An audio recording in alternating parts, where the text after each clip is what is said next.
शाम का वक्त था। 2 जून 2023 का दिन था। ओडिशा के बालासोर में सूरज ढलने की तैयारी में था। शाम के लगभग 7 बज रहे थे। ट्रेन की हल्की थपकियों के बीच रोहन जैसे हजारों यात्री अपनी मंजिल के सपने संजो रहे थे। कोई अपने परिवार के पास लौट रहा था, कोई नए भविष्य की तलाश में, तो कोई अपने जीवन की यात्रा में सामान्य दिनों की तरह आगे बढ़ रहा था। यह कोई नहीं जानता था कि अगले ही पल यह सुकून, यह सपना एक भयानक दुख भरे सपने में बदल जाएगा। एक ऐसी त्रासदी घटने वाली थी जो पूरे देश को झकझोर देगी और जिसकी गूंज आज भी हमारे दिलों में दर्द बनकर उठती है।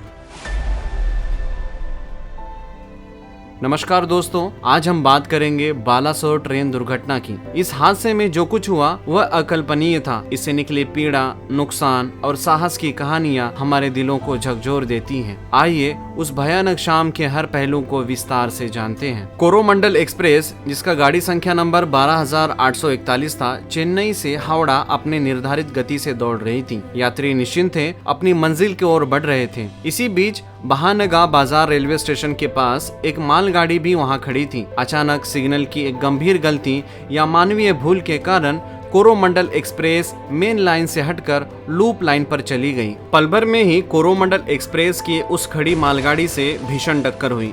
ये टक्कर इतनी जोरदार थी कि कोरोमंडल एक्सप्रेस के कई डब्बे एक ताश की पत्ते की तरह पटरी से उतरकर बगल वाली ट्रैक पर जा गिरे और तभी सामने से आ रही थी बेंगलुरु हावड़ा सुपरफास्ट एक्सप्रेस, जो उसी ट्रैक पर थी। उन पटरी से उतरे डिब्बों से टकरा गई। यह एक नहीं बल्कि 3 ट्रेनों का भयानक ट्रिपल ट्रेन एक्सीडेंट था। जो मंजर वहां था उसे शब्दों में बयां करना मुश्किल है। लोहे के डिब्बे एक दूसरे में समा गए थे और हवा में बस चीख पुकार और मदद की गुहारें गूंज रही थी। उस पल में हजारों लोगों की जिंदगी दांव पर लग गई। जो लोग कुछ पल पहले अपनी जिंदगी के सपने संजो रहे थे, वे अचानक एक दुख भरे सपने का हिस्सा बन गए थे। इस हृदय विदारक हादसे में आधिकारिक तौर पर 293 से अधिक लोगों ने अपनी जान गंवाई और 1000 से भी ज्यादा लोग गंभीर रूप से घायल हो गए। यह सिर्फ आंकड़े नहीं है दोस्तों, हर एक संख्या एक परिवार की कहानी है। सोचिए, एक घर का मुखिया, एक माँ, एक बच्चा, एक पल में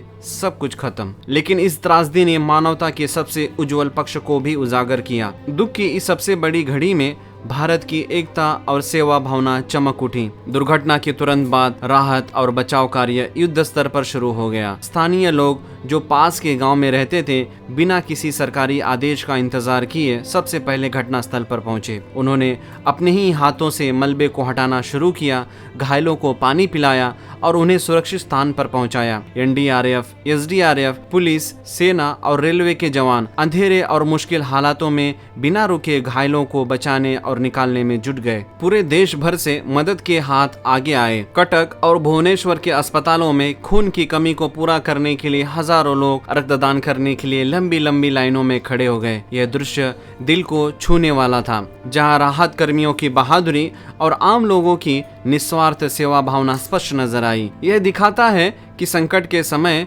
हम एक होकर खड़े रहते हैं। इस हादसे का प्रभाव न केवल प्रभावित लोगों पर पड़ा, बल्कि इसने पूरे देश में रेल सुरक्षा को लेकर एक गंभीर बहस छेड़ दी। इस दुर्घटना के बाद रेलवे सुरक्षा को लेकर गहन जांच की गई। प्रारंभिक रिपोर्टों में सिग्नलिंग सिस्टम में खामियों और मानवीय त्रुटियों को उजागर किया गया। कवच जैसी अत्याधुनिक स्वचालित ट्रेन सुरक्षा प्रणालियों के देशव्यापी विस्तार पर जोर दिया गया, ताकि भविष्य में ऐसी भयावह दुर्घटनाओं को रोका जा सके। यातायात सेवाओं की सुरक्षा को लेकर व्यवस्थाओं की गहन समीक्षा की गई एवं कई महत्वपूर्ण सुधारों पर तेजी से काम शुरू हुआ। यह दुर्घटना हमें याद दिलाती है कि रेल सुरक्षा कितनी महत्वपूर्ण है। हर एक सिग्नल, हर एक छोटा सा निर्णय सैकड़ों हजारों जिंदगियां दांव पर लगा सकता है। आज भी बालासोर की वह शाम हमें याद दिलाती है कि जीवन कितना अनमोल है और सुरक्षा कितनी आवश्यक है। रोहन जैसे हजारों परिवार जो उस रात बिखर गए, वे हमें सबक देते हैं कि हमें सतर्क रहना होगा और हर संभव प्रयास करना होगा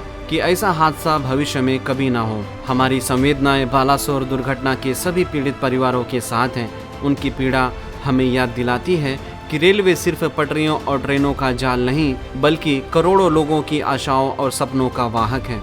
हमारा संकल्प है कि भारतीय रेलवे देश की यह जीवन रेखा हमेशा सुरक्षित और विश्वसनीय बनी रहे। अगर ये वीडियो आपको पसंद आया हो और इसने आपको सोचने पर मजबूर किया हो, तो इसे लाइक ज़रूर करें, अपने दोस्तों और परिवारों के साथ शेयर करें और हमारे चैनल को सब्सक्राइब करना ना भूलें। मिलते हैं अगले वीडियो में, तब तक के लिए सुरक्षित रहें, अपना ख्याल रखिए। जय हिंद।